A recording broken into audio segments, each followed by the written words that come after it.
Muy buenos días a todos, de nuevo. El título de esta predicación en esta mañana es Mi familia y yo amaremos al Señor. Mi familia y yo amaremos al Señor. Y te pido que abras tu Biblia en el libro de Josué, capítulo 24, versículos 14 y 15. Luego se proyectará en la pantalla, pero antes permitidme que pueda introducir el mensaje de esta mañana con una pregunta que, atención, no quiero que me contestes. Es una pregunta para que pienses, pero que no quiero que me contestes, ¿vale? La pregunta es la siguiente. ¿Qué es una familia?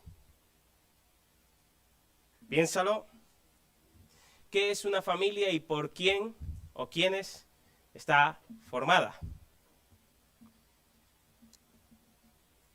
Creo que hasta hace unos años esa pregunta era muy fácil de contestar, incluso para un niño.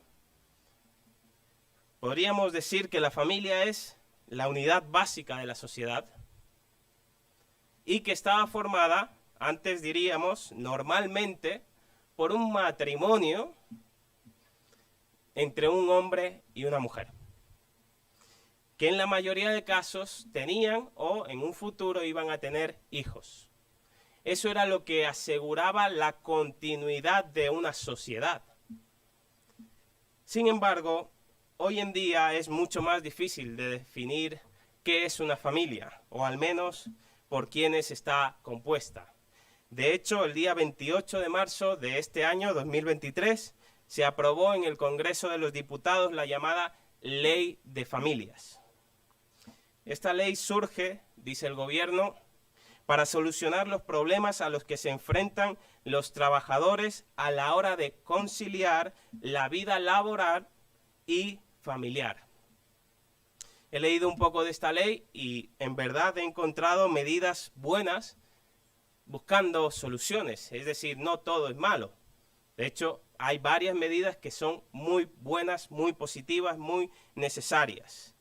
Ahora, me llamó mucho la atención un detalle al leer la ley, y es que reconoce la existencia de, atención, hasta 16 tipos de familia. Hasta 16 tipos de familia. Si queréis saber cuáles son cada uno, os animo a leer la ley. Está en el boletín oficial del Estado. Mirad, yo no niego que dentro de la sociedad la familia ha sufrido muchos cambios. ¿De acuerdo? La familia no es la misma hoy que la que era hace 30, 50, 20 o incluso 10 años. Por ejemplo, algunos de estos cambios. Cada vez las parejas se casan menos. Se van a vivir sin tener que hacer un lazo legal. Cada vez hay más divorcios. Para los que se casan, claro. Cada vez las familias tienen menos hijos. Si no, pregúntale a tu abuela cuánto tuvo y verás tú si ha cambiado o no. Todo esto son hechos irrefutables. La familia ha cambiado. Lo que yo me pregunto es, ¿la solución es reconocer que tenemos un problema como sociedad con respecto a la familia y entonces buscar soluciones para solucionar ese problema, o simplemente deberíamos normalizar esas situaciones y decir que son un nuevo tipo de familia? Si reconoces hoy que hay 16 tipos de familia, os aseguro que dentro de unos años habrá muchos más. Hoy tenemos que decidir quién va a definir lo que es una familia y cuáles son sus miembros. Si nuestra sociedad, que es cambiante, depende de quién gobierne, o el creador de la familia. Y esto dependerá exclusivamente de en quién crees. Esta decisión de en quién crees fue la que tuvo que escoger el pueblo de Israel antes de entrar a la tierra prometida de Canaán. En el contexto del pasaje que vamos a leer, vemos que Josué, quien ha liderado al pueblo de Israel hasta tomar la posesión de la tierra, están a punto de lograrlo. Josué va a morir. Así que él reúne a todo el pueblo y les va a dar un último mensaje. En los versículos 1 al 13 del capítulo 24 podemos ver la historia de cómo Dios formó al pueblo de Israel desde Abraham hasta Jacob. Luego en Egipto Dios los liberó con mano fuerte y los guió durante los 40 años del desierto. Luego luchó contra los pueblos enemigos y ahora estaban a punto de tomar esa tierra prometida. Pero antes de hacerlo, Josué los reta, los desafía.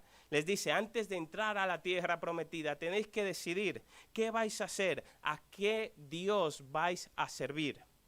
Y les da 3 opciones. Por un lado, les dice, a los dioses de vuestros padres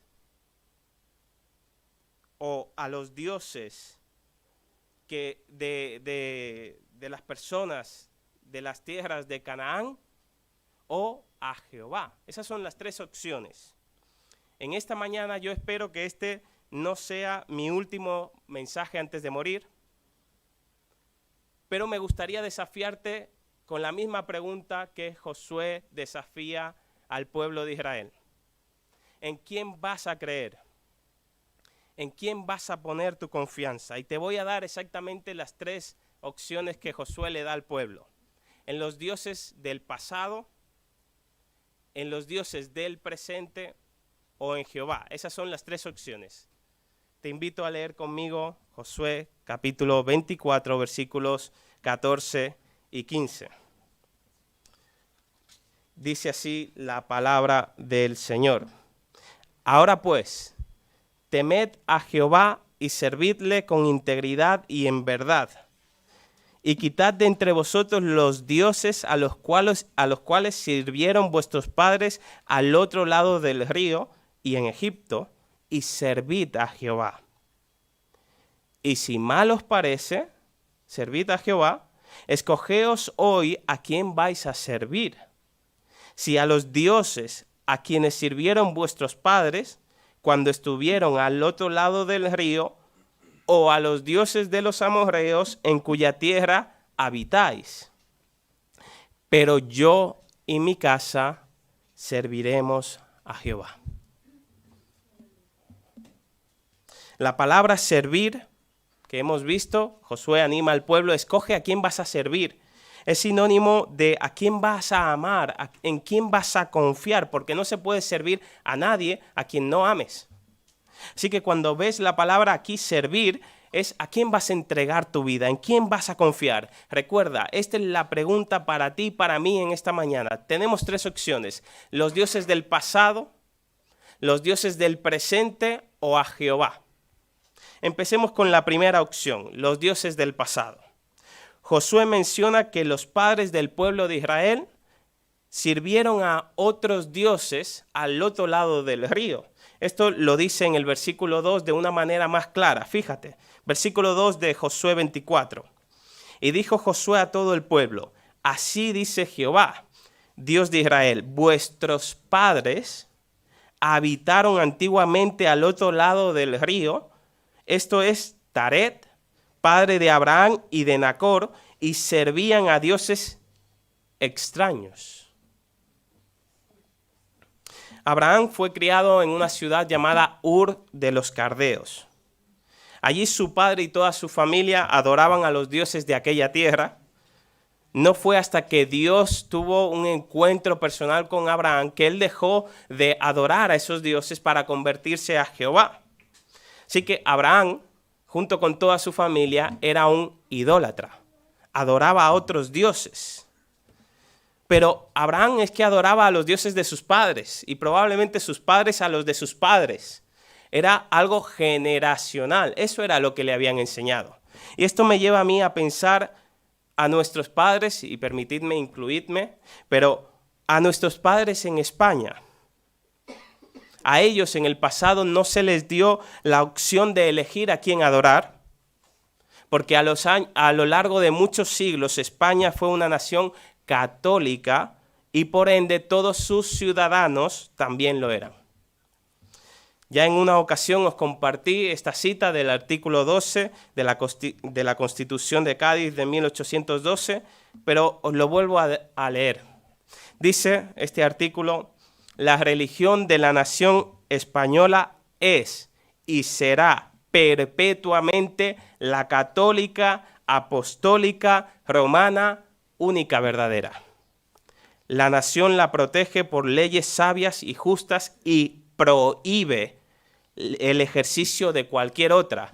Es decir, que a las personas en España durante muchos siglos no se les permitió elegir a quién adorar. Solo había una opción, y esto era la religión católica. Esta cita describe perfectamente la realidad vivida en España durante mucho tiempo. Este era un país en el cual no existía la libertad religiosa. Tuvimos que esperar a la entrada a la democracia para poder tenerla. Se prohibió adorar a otros dioses, pero no tuvieron problemas en que se adorara, por ejemplo, o casi, al Papa.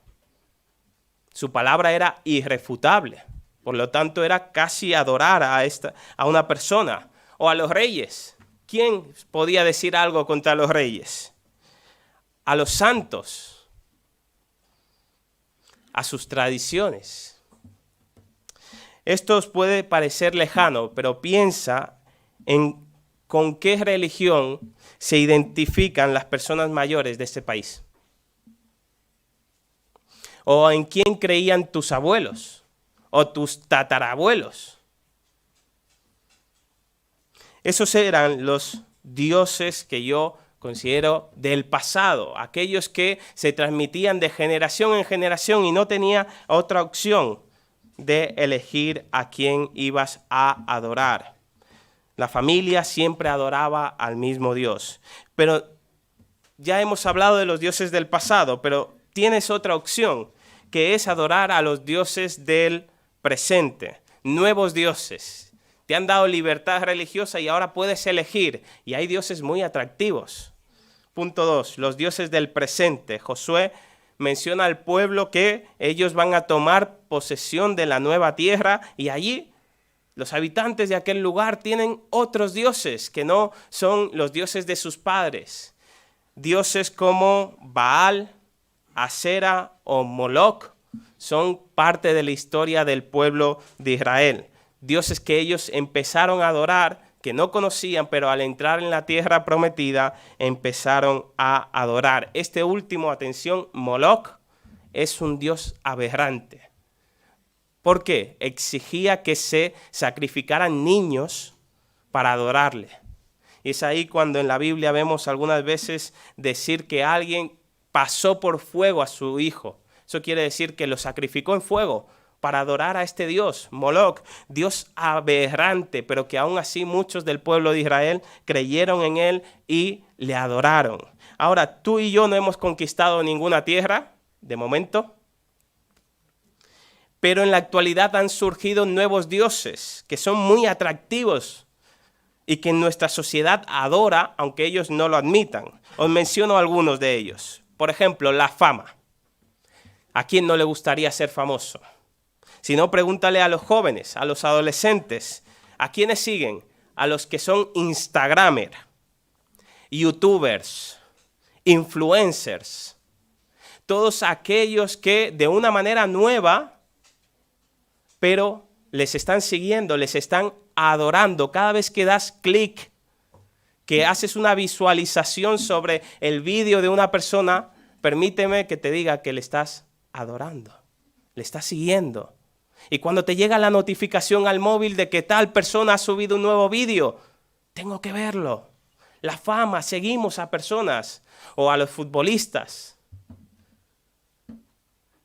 O a las estrellas de la tele, por cierto, han cerrado Sálvame, gracias a Dios. Alguno se habrá puesto triste en algún lugar. Pero seguimos a ese tipo de personas. Son famosas. y queremos enterarnos de todo lo que pasa en su vida, cualquier cotilleo, qué ha pasado, qué ha dicho. Seguimos ese tipo de personas. La fama es un Dios muy presente en nuestra sociedad. Por otro lado, la educación. Y tú dirás, ¿qué hay de malo en la educación? Nada, yo te animo a estudiar. El problema está cuando, si tú no tienes una carrera universitaria, un máster o un doctorado, entonces la sociedad te cataloga de fracasado. Entonces, es ahí cuando la educación se convierte en un Dios y obligan a nuestros hijos, no sé vosotros que sois padres, yo todavía no estoy en esa etapa, pero tu hijo viene agobiado del colegio, del instituto, porque le han dejado un mogollón de deberes. La sociedad exprime a nuestros hijos, les quiere para ellos y le dan una cantidad enorme de ideología, les quiere para ellos. La educación como un nuevo Dios para poder ser exitoso. Por otro lado, el dinero y las posesiones. Necesitas tener un buen trabajo donde ganes mucho dinero para poder comprarte la mayor cantidad de cosas posible. Entonces serás un hombre o una mujer de éxito. Las mujeres ya no lloran, las mujeres facturan. ¿Ves el mensaje? ¿Captas cómo nuestra sociedad nos está diciendo el dinero es lo que importa? La pela es la pela, ¿verdad? Eso es lo que importa, eso es lo que te da dignidad, eso es lo que te da valor. Y por último, uno de mis favoritos, el sexo y el placer. La sexualidad está en todos lados. Es difícil hoy en día ver una película y no encontrarte con escenas de sexo explícito. La sexualidad está en todos lados. En carteles, en series, en películas, incluso en los podcasts, donde, en la literatura erótica o en los podcasts y demás cosas. Así, nuestra sociedad tiene muchos dioses en el presente. ¿A quién vas a seguir? ¿Al Dios tradicional, antiguo de tus padres? ¿O a los dioses presentes de nuestra sociedad para ser alguien de éxito, reconocido, alguien importante, alguien con valor? Tanto los dioses antiguos como los dioses en el presente están afectando a nuestra familia. Ambos prometen mucho y exigen mucho, pero dan poco. Nos dejan vacíos, nos consumen. Así que te presento otra opción. Los dioses del pasado, los dioses del presente, y yo te presento otra opción, que es Jehová. Problema: las personas que elijan servir, amar, entregar su vida a Jehová Dios, tienen un problema. Y es que este es el único Dios que exige exclusividad. Él te dice, si me escoges a mí, tienes que renunciar a los demás. Le dijo en el primer mandamiento, Éxodo 20, versículo 3, no tendrás dioses ajenos delante de mí. Es decir, si quieres escoger a Jehová, tienes que renunciar a todos los dioses que acabo de mencionar. ¿Estarás dispuesto a pagar ese precio? Josué sabe que tanto los dioses del pasado de sus padres como los dioses de los cananitas son falsos dioses, que ellos no pueden transformar vidas a quienes les adoran. Él ha comprobado que Jehová fue quien sacó al pueblo de Egipto, venciendo a los dioses de Egipto. Por cierto, cada una de las 10 plagas, ¿os suena? Representaba a 10 dioses que adoraban los egipcios. Cada plaga representaba a un dios. ¿Y sabéis lo que hace Jehová Dios? Los vence, los humilla, los derrota, diciendo: yo soy el Dios verdadero, el Dios único, que saco a mi pueblo de Egipto con poder. Luego los cuidó durante 40 años en el desierto. Luego con Josué venció a los pueblos que vivían en Canaán Y atención, porque si vences al pueblo, también vences a su Dios, porque su Dios es quien los protegía. Entonces Dios, Jehová Dios, vence a esos pueblos y les dice, yo venzo por vosotros. Yo soy el Dios verdadero, yo cuido y peleo por mi pueblo. Josué, teniendo esa experiencia, entonces dice, mira, pueblo, vosotros haced lo que queráis, pero ¿sabéis qué? Yo y mi casa serviremos a Jehová. Esta es una de las frases más conocidas de toda la Biblia para los cristianos. Porque es un pasaje que nos da esperanza de ver que algún día nuestros familiares que no conocen al Señor puedan venir a sus pies y entonces podamos adorar a Dios juntos. ¿Quién no anhela eso? Que la persona de tu familia, de tu barrio, tu amistad que tanto amas, también adore a Dios junto contigo. Es un anhelo y este pasaje nos da esa esperanza. Pero ¿qué debemos hacer para ayudar que esto ocurra, que esto pase? Te doy 3 recomendaciones. En primer lugar, tú tienes que ser un ejemplo para tu familia. Si eres padre o madre, te animo fervientemente, es más, te suplico que leas la Biblia con tus hijos en casa. No puede ser que la única ocasión donde tus hijos reciban Biblia sea el domingo en la escuela dominical. Es tu responsabilidad que tus hijos puedan conocer a Jehová y no lo van a hacer si tú no les enseñas a leer la Biblia. Por cierto, aprovecho la ocasión, por favor, a un niño no le regales la Biblia Reina Valera. Lo digo en serio. No entiende un lenguaje tan complicado. ¿Tú lo entiendes? Yo leo la Biblia y no entiendo cosas. Tengo que echar mano de un diccionario. Cuanto más un niño, por favor, regala una Biblia que esté en su lenguaje, que él pueda entender. Busca para tu hijo una Biblia que él pueda entender. Tus hijos reciben horas y horas de ideología en la escuela, en la universidad, y luego cuando se hacen adolescentes, jóvenes, y se van de la iglesia, tú dices, Dios mío, ¿por qué? Pues porque en los últimos 15 años no has leído la Biblia con tus hijos. Porque en los últimos años no le has enseñado a tener una relación con Dios. Le has dejado todo a la iglesia. Así que tú tienes que ser un ejemplo para tu familia.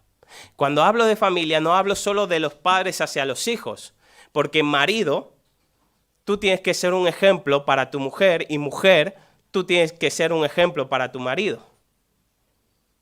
Vamos a leer la Biblia. Segundo, la iglesia debe de ser un ejemplo para la familia.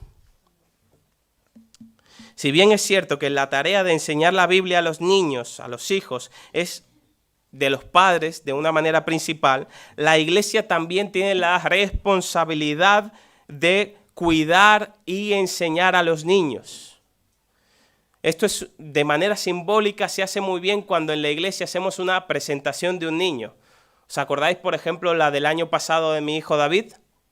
La iglesia, es decir, cada uno de vosotros, queridos amigos, os comprometisteis a cuidar a mi hijo, a enseñarle, a ser un ejemplo para él, y creedme que os lo voy a decir si no lo sois. Es una amenaza. Así que ponte las pilas. Tienes que ser un ejemplo para mi hijo, para el hijo del otro, para todos los niños, para todos los adolescentes, para todos los jóvenes. Tienes que ser un ejemplo. Como iglesia debemos de ser ejemplo de cómo leemos la Biblia, de cómo oramos, de cómo vivimos, de cómo nos amamos. ¿Qué pasa con los niños cuando hay problemas en la iglesia? ¿Crees que ellos no se dan cuenta? Ellos se dan cuenta. Tampoco debemos de ser falsos y debemos de decirles sí, tenemos problemas, pero con la ayuda del Señor queremos solucionarlos. La iglesia tiene que ser un ejemplo para los niños. Y por último, pero no menos importante, el evangelio debe de ser el ejemplo para la familia. Es inevitable que en todas las familias haya conflictos y problemas. Pasa aún en las mejores familias, ¿no? Pero por ello necesitamos recordar que el evangelio nos habla del perdón de Dios hacia los seres humanos. Ese es nuestro ejemplo. Si Dios te perdona a ti y a mí tantos pecados, ¿por qué tú no le vas a perdonar a tu hijo, a tu marido, a tu vecino, lo que te haga contra ti? El evangelio debe de ser ese ejemplo para la familia. Y aquí alguno dirá, pero ¿es que tú no sabes el marido que yo tengo? ¿O es que tú no sabes mi mujer? ¿O es que mis hijos son tan rebeldes? ¿Cuántas veces tengo que tener paciencia? ¿Cuántas veces tengo que perdonarles? Esto me recuerda a lo que Pedro le preguntó a Jesús en Mateo 18:21. ¿Os acordáis de aquella pregunta? ¿Cuántas veces perdonaré a mi hermano que peque contra mí? Es decir, ¿hasta dónde tiene que llegar mi paciencia? Y dice Pedro, pone un número y alto, ¿hasta 7? Y Jesús le dice, no te digo que hasta 7, sino aún 70 veces 7. Esto es 490. Entonces tú vas contando. Vale, me has hecho la primera. Uy, la 489. Una más y ya verás, te vas a enterar. No es así. El 7 es el número perfecto en la Biblia. Representa que tú tienes que perdonarme a mí, como tu pastor, todas las veces del mundo. Entonces, querido hermano, prepárate, tienes que perdonarme. Yo también tengo que perdonarte a ti. Tú tienes que perdonar a tus hijos, tienes que perdonar a tu marido, tienes que perdonar a tu vecino. Y mi pregunta para ti es, en esta mañana, ¿tienes algo contra alguien? ¿Te falta alguien por perdonar? ¿Te falta alguien por pedirle perdón? Pues busca, hazlo, no lo retrases más. Reconcíliate con esas personas. Muestra el evangelio que es el ejemplo para nuestras familias. Si estas 3 recomendaciones, que tú seas un ejemplo, que la iglesia sea un ejemplo y que el evangelio sea el ejemplo de la familia, se cumplen, no te puedo garantizar que tus hijos, tu vecino o quien sea pueda conocer al Señor. Eso está en su soberanía. Pero te aseguro que si lo haces, habrá más posibilidades que si no lo haces. Si seguís leyendo Josué 24, te darás cuenta de que después de que Josué dice, mi familia y yo serviremos al Señor, adivina, los demás del pueblo también dicen que servirán al Señor. Es decir, que cuando hay alguien que da el ejemplo, que toma la iniciativa, los otros lo ven y también se animan, también quieren seguir al Señor, también le quieren seguir. Esto es con lo que quiero que te quedes. Toma la iniciativa, di en esta mañana, mi familia y yo serviremos al Señor. Pastor, pero es que mis hijos no son creyentes, mi familia y yo por fe serviremos al Señor. Lo que pase con ellos es cosa de ellos, es su responsabilidad, pero tú sé ejemplo. Y ora al Señor para que ellos también puedan venir a sus pies. Permíteme concluir este mensaje de la siguiente manera. En un mundo en el que la familia tradicional, como la han llamado, cada vez tiene menos valor, cada vez es más atacada, yo creo que como cristianos tenemos el deber de levantarnos y alzar nuestra voz con nuestro ejemplo, con nuestras familias, para gritar al mundo de que no hay diferentes familias, diferentes tipos de familia, que solo hay una familia, de que el diseño original de Dios para la familia sigue funcionando, porque Él la creó de esa manera y es lo mejor. Que lo que tenemos que hacer no es crear 16 tipos de familia, sino arrepentirnos. Pedirle al Señor, perdóname, porque yo he fallado con mi familia. He fallado a mi esposa, a mi esposo, a mis hijos. no he hecho lo que debía, perdóname. Pedir a Dios que perdone nuestros pecados y que transforme nuestras vidas, y de esa manera nuestras familias también serán transformadas.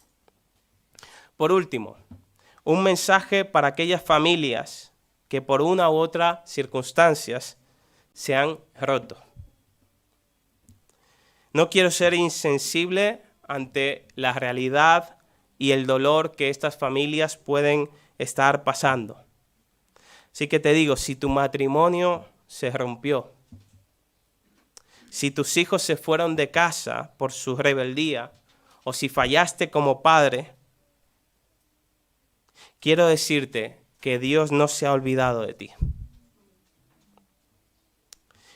Que en Él siempre habrá esperanza de restauración y sanación. De sanar las heridas causadas por otros, por ti mismo. Que Él siempre te ha amado y ha prometido que nunca te abandonará.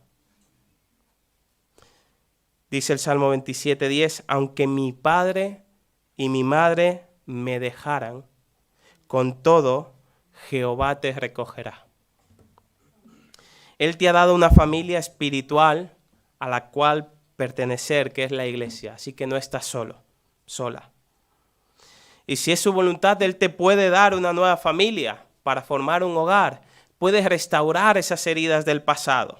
Así que amigos y hermanos presentes, ¿ya has tomado tu decisión? ¿Os acordáis la pregunta del inicio? ¿A quién vas a seguir? ¿A quién vas a amar? ¿A qué Dios vas a elegir? Los dioses del pasado que quizás sirvieron tus padres, tu sociedad, tu país. Los dioses del presente, la fama, el dinero, las posesiones, el sexo, el placer. ¿O vas a elegir al Dios que trasciende el tiempo y es eterno? El que no cambia, el que da esperanza, el que restaura, el que sana, el que perdona, el que cuida y el que te promete que nunca te abandonará. Decide, porque de ello dependerá tu familia, la sociedad y el mundo en el que vivimos. Amén.